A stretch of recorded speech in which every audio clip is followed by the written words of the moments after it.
Olá, meus colegas, vamos gravar mais uma aula, a 11ª aula sobre atos de ofício. Nós estamos fazendo aí, gravando uma sequência de aulas. Os alunos escrevem perguntando quantas aulas que serão necessárias, quantos vídeos para a gente completar o edital do TJMG.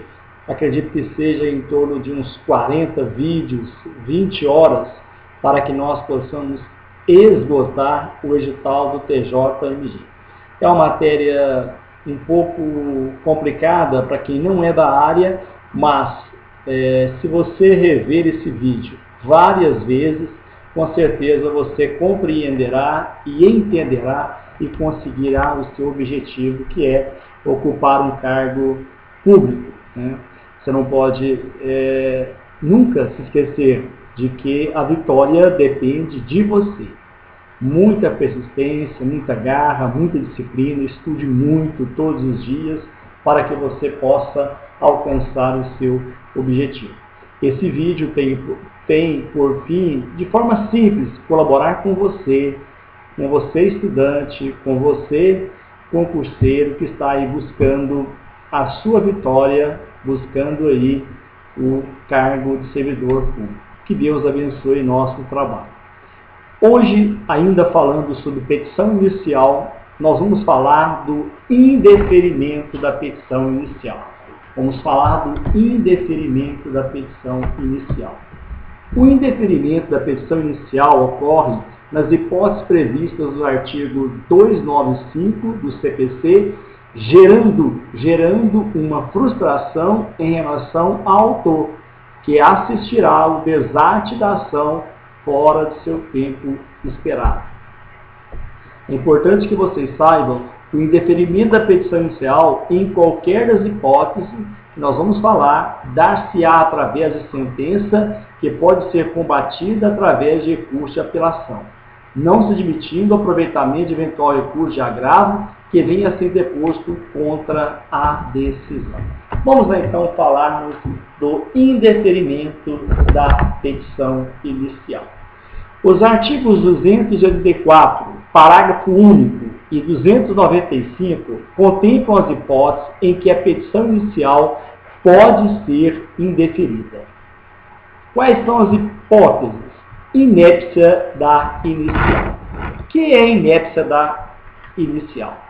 Considera-se inepta ou não apta para provocar a jurisdição quando a petição inicial não contiver o pedido ou a causa de pedir.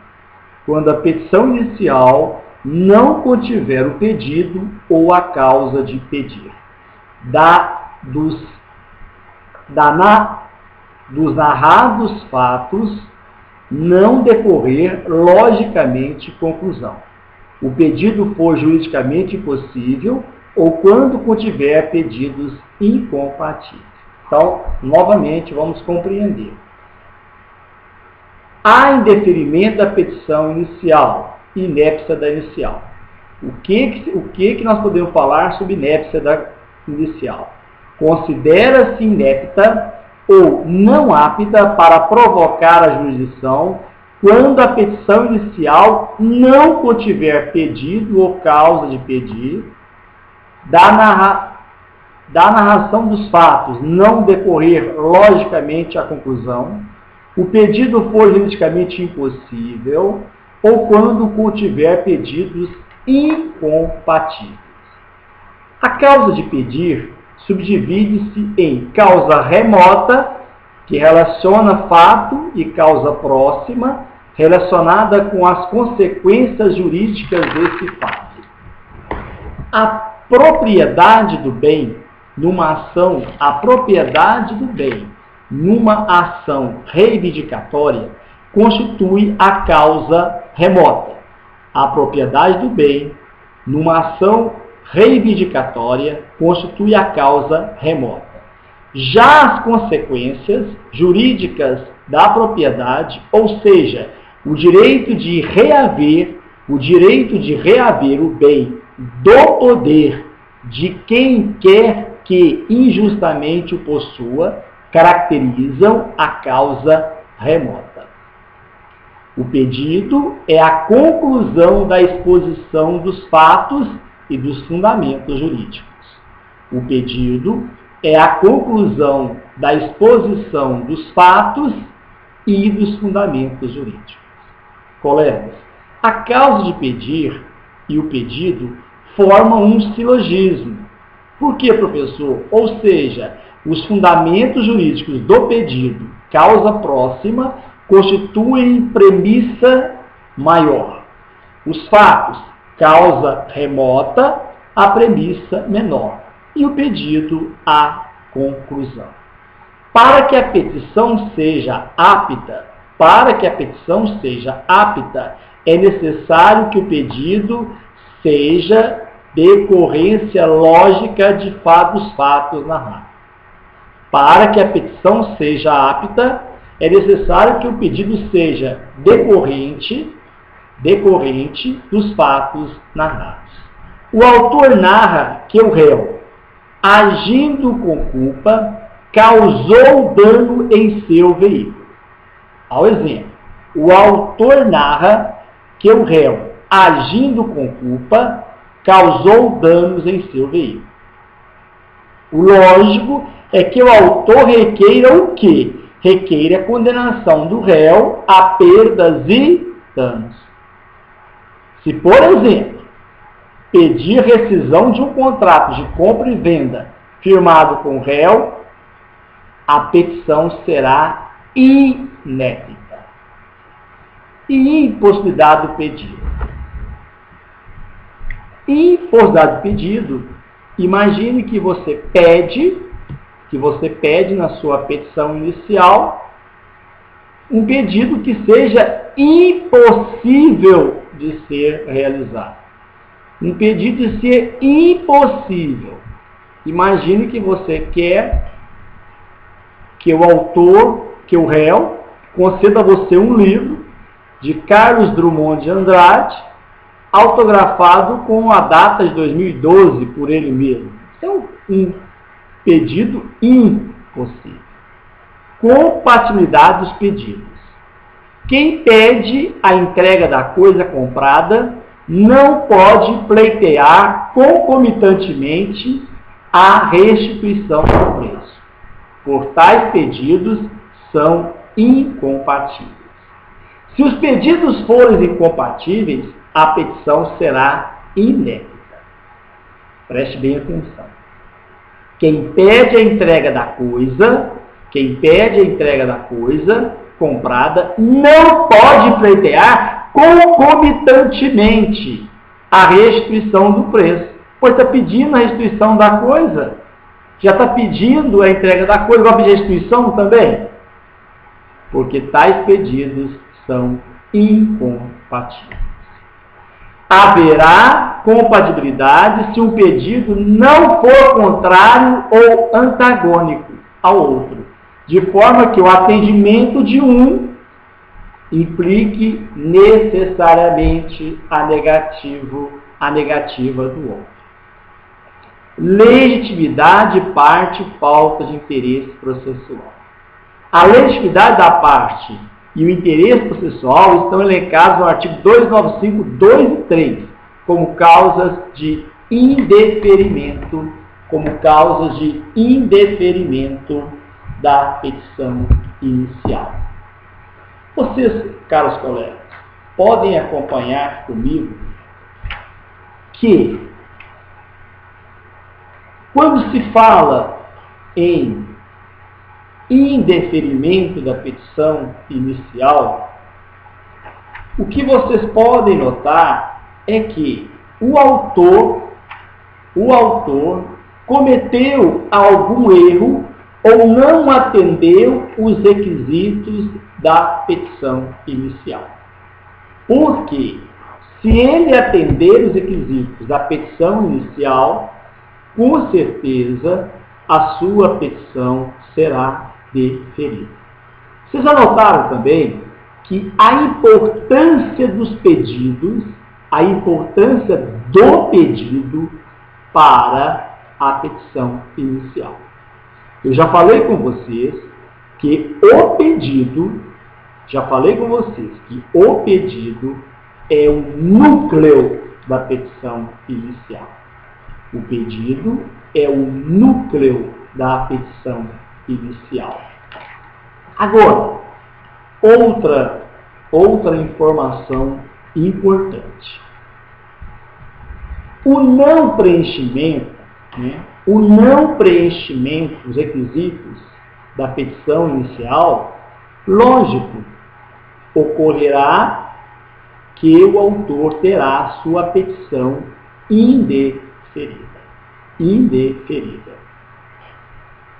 Agora, é importante, nós falamos da causa de pedir, falamos do silogismo, onde eu falei que o fundamento jurídico do pedido, causa próxima, constitui a premissa maior. Os fatos, causa remota, a premissa menor. E o pedido, a conclusão. Então, é importante que você saiba que, para que a petição seja apta, é necessário que o pedido seja decorrência lógica dos fatos narrados. Eu narro os fatos e faço pedidos em concordância com os fatos narrados. Outra coisa importante, caros colegas. A legitimidade da parte e a falta de interesse, como nós falamos, se não há interesse, no próprio pedido o autor mostra esse interesse. Então, essa petição será indeferida. Caros colegas, além da legitimidade de parte e a falta de interesse possibilitar um indeferimento de plano da petição inicial, a falta de uma das condições da ação permite a extinção do processo sem resolução do mérito.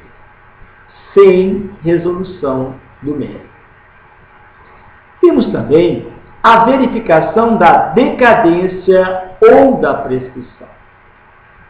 A constatação de plano da decadência ou da prescrição autoriza o juiz a indeferir liminarmente a petição inicial. É que não justifica a movimentação da máquina judiciária para, ao final, chegar à idêntica conclusão. Então, liminarmente, sem adentrar o mérito, o juiz pode indeferir a petição inicial. A arguição da prescrição pode ser conhecida ex officio.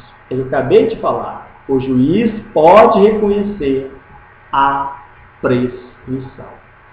Se o juiz dela pode conhecer sem qualquer provocação, evidentemente, caros colegas, que todos os sujeitos processuais podem arguir a prescrição. Como, por exemplo, as partes, o réu, o curador especial, os terceiros intervenientes e o Ministério Público na qualidade de custo-legis. Quando eu falo as partes, eu falo autor e réu. A decadência e a prescrição podem ser analisados tanto a liminar da ação, antes da citação do réu, quanto em fase posterior. Quando o juiz defere a petição inicial por motivo de decadência ou prescrição, há encerramento do processo com resolução do mérito. Ele já, de imediato, ele verifica a prescrição. É considerada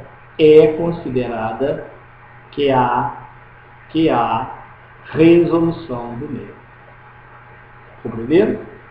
Trata-se de sentença de mérito, impugnável por meio de apelação. Bem claro.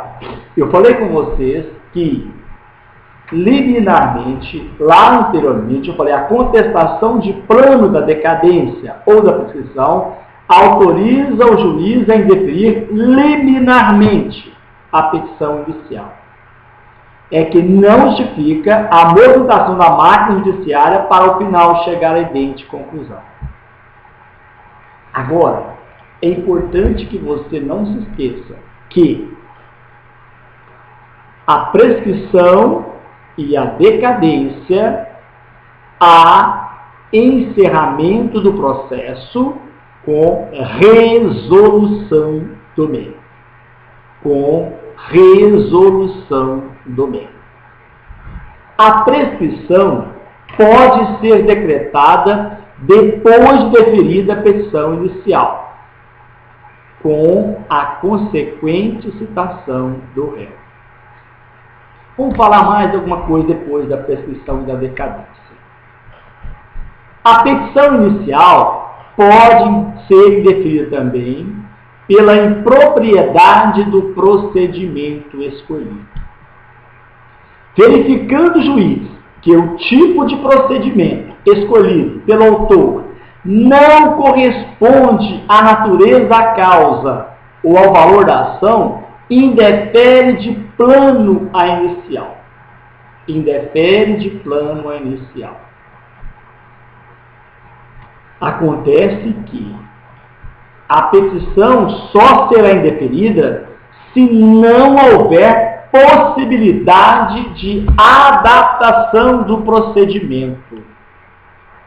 Adaptação do procedimento. Impropriamente escolhido pelo autor ao procedimento legal. Por exemplo, o autor propõe execução sem ter título executivo.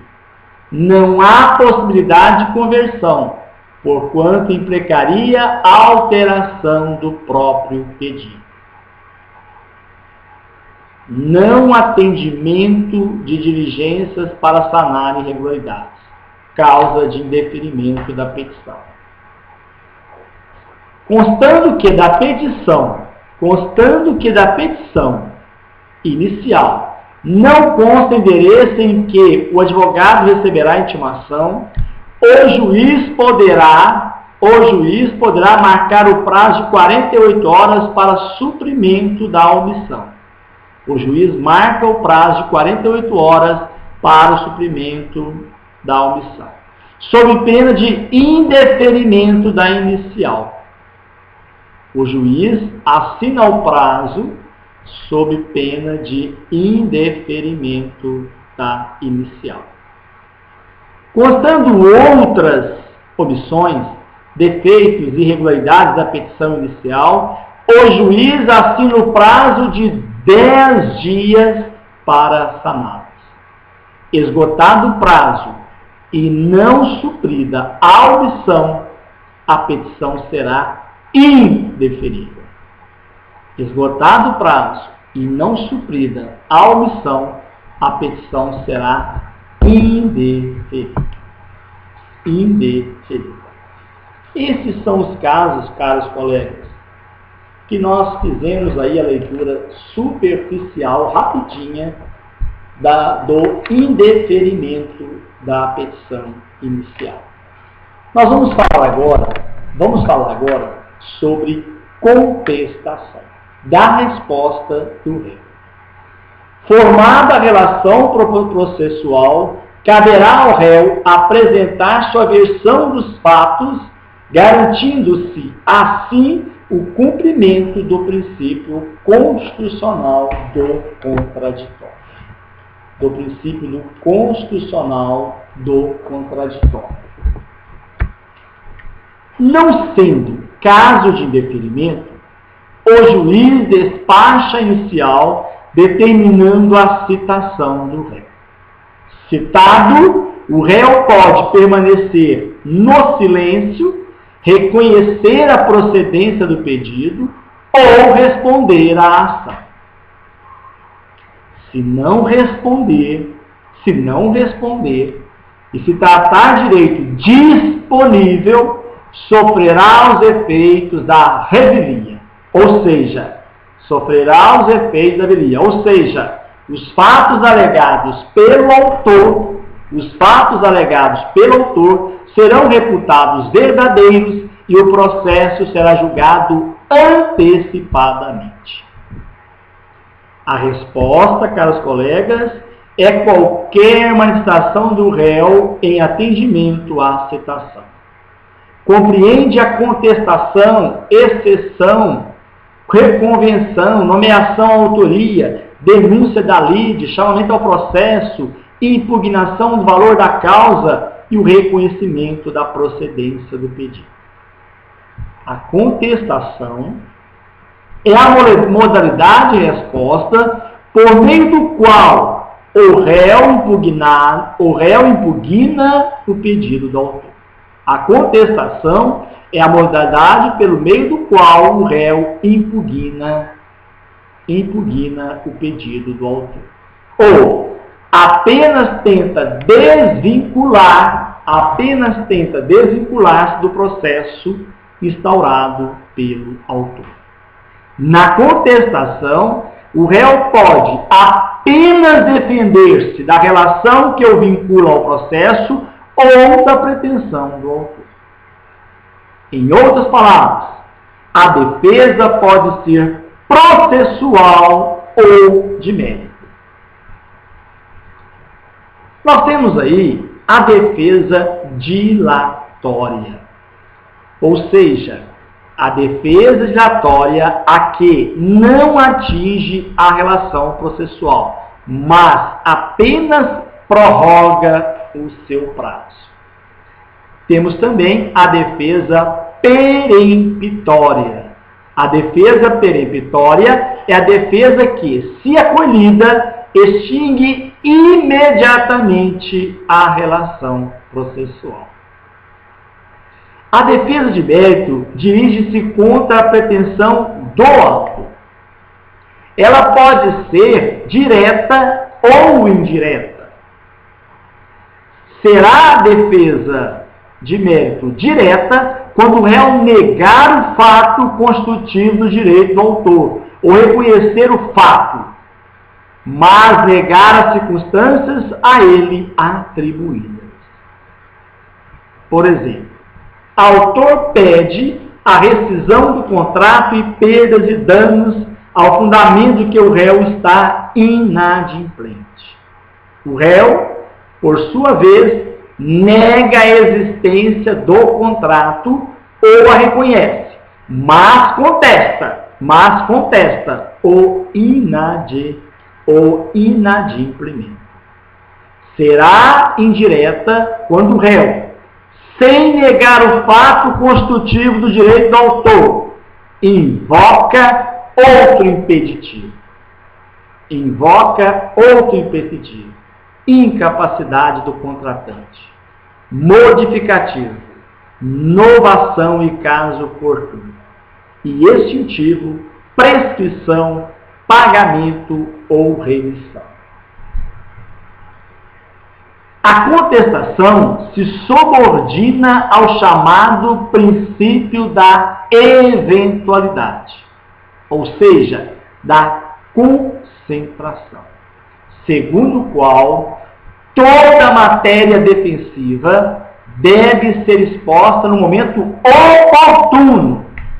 Toda matéria defensiva deve ser exposta no momento oportuno, ainda que haja contradição entre uma defesa e outra. Colegas, para evitar os efeitos da revelia, não basta defender-se.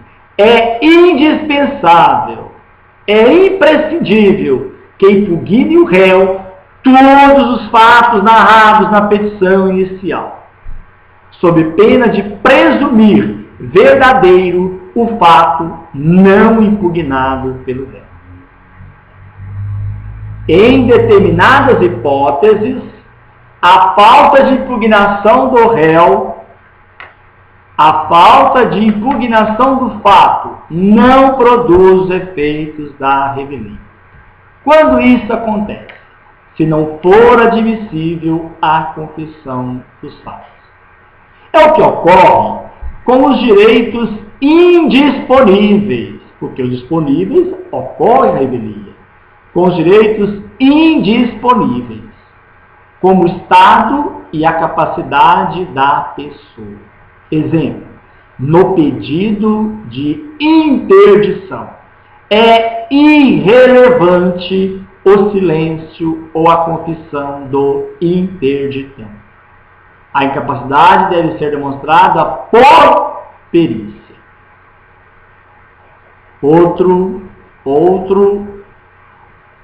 Mais uma hipótese. Se a petição inicial não estiver acompanhada do instrumento público, que a lei considerar de substância do ato, de importância do ato, é o caso de escritura pública para provar o domínio de um bem. Exemplo, na ação reivindicatória de bem imóvel, se o autor não juntar o título aquisitivo da propriedade, matrícula no registro imobiliário, a ausência de contestação do réu acerca do suposto domínio não faz presumir verdadeiro este fato. Mais um item. Se os fatos alegados na inicial estiverem em contradição com a defesa. O que é isso? Exemplo, na ação de reparação de danos, se o réu afirma que não praticou o fato causador do dano, todos os demais fatos estão implicitamente impugnados. O ônus da impugnação especificado dos fatos não se aplica ao advogado dativo, ao curador especial e ao órgão do Ministério Público. Na contestação, preste bem atenção, que eu vou falar com vocês, deve ser ligada toda a matéria de defesa. Em fase da preclusão, da mesma forma como o autor não pode, a partir da citação, modificar o pedido ou a causa de pedir, o réu, apresentada a contestação, não mais poderá alterá-la ou aditá-la, ainda que no prazo. Nós falamos sobre exceção, não falamos? O que é a exceção? A exceção é um incidente processual destinado à arguição da incompetência relativa do juízo e de suspeição ou impedimento de juízo. O Código de Processo Civil prevê duas modalidades de exceções: de incompetência do juízo e de impedimento ou suspeição do juiz.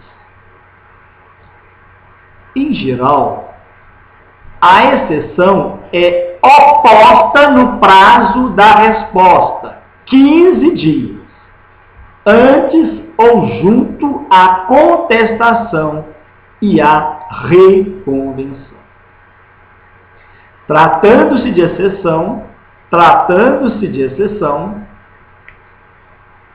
de impedimento ou suspeição, entretanto, o prazo de 15 dias não é computado a citação, mas sim do fato superveniente que ocasionou o impedimento ou a suspeição.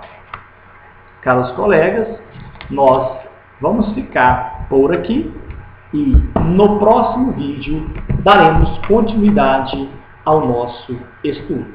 Nós estamos falando sobre contestação. O meu muito obrigado e que Deus abençoe a todos vocês. Compartilhe esse vídeo com seus colegas.